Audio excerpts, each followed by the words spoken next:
L'idée que sous Mélenchon le racisme serait atténué a une base philosophique, celle de l'idéalisme, c'est-à-dire que le racisme ne vient pas de structures qui sont très bien établies au sein de la société, mais qui vient du fait qu'il y a des individus qui soient racistes. Alors déjà, je vais expliquer pourquoi est-ce qu'aucune analyse matérialiste de la situation, c'est-à-dire qui partirait un peu des faits, arriverait à la conclusion que le racisme serait atténué sous Mélenchon. Si on regarde quelles sont les causes du racisme, et qu'on analyse un peu du coup justement ces causes. Qu'est-ce qu'on remarque? Que le racisme est né à partir du moment où les rapports de production capitalistes se sont développés à un point où il fallait naturaliser les rapports sociaux, notamment par la cristallisation des rapports de production. Et à partir de là, on a commencé à concevoir une entité en tant que race, c'est-à-dire que justement biologisation des rapports sociaux qui existent. Donc ils existent dans le cadre de mode de production capitaliste et historiquement spécifique, en tout cas la forme qu'on a actuellement. Et d'ailleurs, ça se vérifie par le fait que, avant l'importation du mode de production capitaliste, par exemple au Japon, il n'y avait pas de racisme en tant que tel, vu structurellement de cette manière-là. Et on peut voir que, par exemple, que ce soit le génocide des Aïnous, que ce soit la mise sous tutelle des personnes qui étaient vues comme étrangères, que ce soit justement la racisation, le processus de racisation des Bulakunines, tout ça est apparu après que le mode de production capitaliste se soit développé et soit apparu. C'est-à-dire à partir du XVIIe siècle, lorsque l'échange marchand s'était totalement développé et que justement les thèses ont pu avoir une base sur laquelle s'appuyer.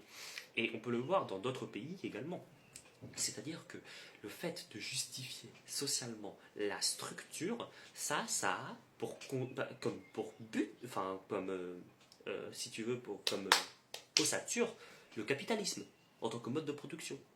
Et comment est-ce que ça s'articule avec notre État? Et bien tout simplement parce que dès la fondation de notre État, l'État français, l'État bourgeois français, est un État raciste. On a aboli l'esclavage que quand l'île de Saint-Domingue, à l'époque, c'est-à-dire Haïti, s'était déjà révoltée, et en massacrant une bonne partie de la population sur place. Dès qu'on a eu les troupes pour refoutre l'ordre là-bas, on a recommencé à mettre en place ce truc. On a mis en place des camps, littéralement, pour chaque nationalité qui était venue. On a mis en place, tout un tas de structures, notamment tu peux par exemple voir la politique qui avait été menée et qui est toujours menée contre les Roms, contre les Tziganes pendant la Seconde Guerre mondiale. On peut voir littéralement les camps pour les réfugiés espagnols qui ont été mis en place, on peut voir les discriminations, même les massacres d'Italiens, tout ça est profondément ancré dans l'histoire de la République. Et en essayant de laver la République de ces choses, on nommait la véritable cause du racisme. La véritable cause du racisme qui est un rapport de production qui est historiquement ancré. Ça, tu vois, c'est une analyse matérialiste. C'est un truc que tu es censé être d'accord avec si tu es un minimum communiste. Maintenant, on va voir. Tu peux peut-être dire d'accord, mais le Rassemblement national met plus en avant le racisme dans son discours, ce qui veut bien dire qu'en réalité, ça aboutira à un changement. Et moi, ça, c'est partir du principe que le discours a une influence sur la réalité. Et ben, je vais vous expliquer pourquoi est-ce que le voir de cette manière-là, c'est quelque chose qui est totalement fausse. Attention qu'on ne se méprenne pas sur ce que je vais dire. Je ne dis pas que le discours n'a pas de conséquences sur la réalité, dans le sens où si jamais, bien évidemment, tous les jours on te répète des mensonges, c'est un truc qui est ancré. Et le truc, c'est que les rapports sociaux racistes découlent du fait qu'il y a une population qui l'est. Et ça, ça donne pour conséquence que le niveau de racisme dans la société, c'est quelque chose qui, justement, prend différentes formes selon le temps et se manifeste sous différentes acuités.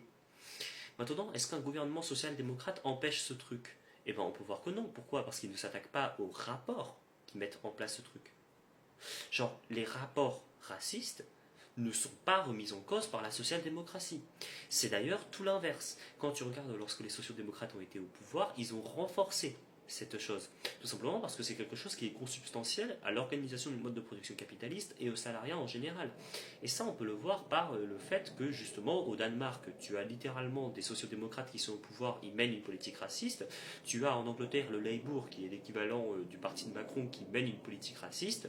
Tu as des partis politiques qui expliquent qu'ils sont de gauche, mais qui en réalité mènent des politiques qui consistent à essayer de couler un maximum de migrants. Enfin, je suis désolé, mais tu regardes la politique espagnole, c'est littéralement ça, et pourtant tu as l'équivalent de la FI qui est en alliance avec, et nulle part tu as vu, nulle part justement tu as une... Comment dire? Nulle part justement tu as un ralentissement de ce racisme. Et c'est pour ça que justement tu as un niveau de racisme qui est est en gros suffisant pour pouvoir maintenir la division du travail, mais insuffisant pour pouvoir trop ralentir le capital. Et c'est justement dans ce cadre-là que le racisme il se joue. Et renforcer des structures qui, de facto, ne contribuent pas à s'attaquer aux causes pour lesquelles le racisme il existe, ben, c'est justement aller contre son sens. Et ça, c'est un raisonnement qui est idéaliste. Voilà, donc en fait, si tu te réclames un minimum matérialiste, ce qui est peut-être possible, hein, enfin on sait jamais, ben, il faut que tu réussisses à voir le truc dans son intégralité. Maintenant, le coup de je ne suis pas concerné par le racisme, j'aimerais savoir, t'es qui pour parler?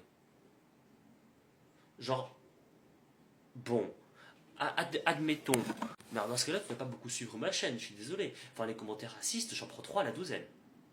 Et il me semble pas que c'est parce que je ne sois pas concerné par le truc, hein, mais c'est justement parce que j'applique une analyse qui est un minimum matérialiste sur le sujet.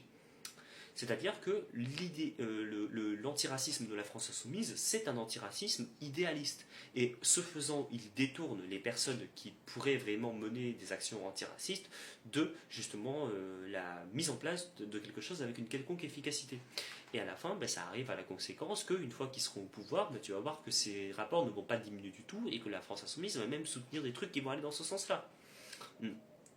D'ailleurs, ça s'explique, enfin, ça se manifeste aussi par le fait qu'ils ont été très qu'ils ont été très peu critiques, disons, hein, je vais être très gentil, de la politique que Mitterrand a menée. Et Mitterrand, c'était l'un des premiers à expliquer que, oh, il y avait des salafistes qui euh, envahissent notre belle République laïque.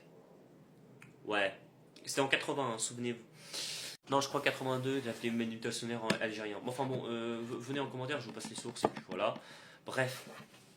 Donc, la conclusion, c'est appliquer une analyse un minimum matérialiste à votre grille de lecture.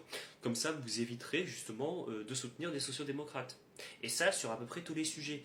Hein.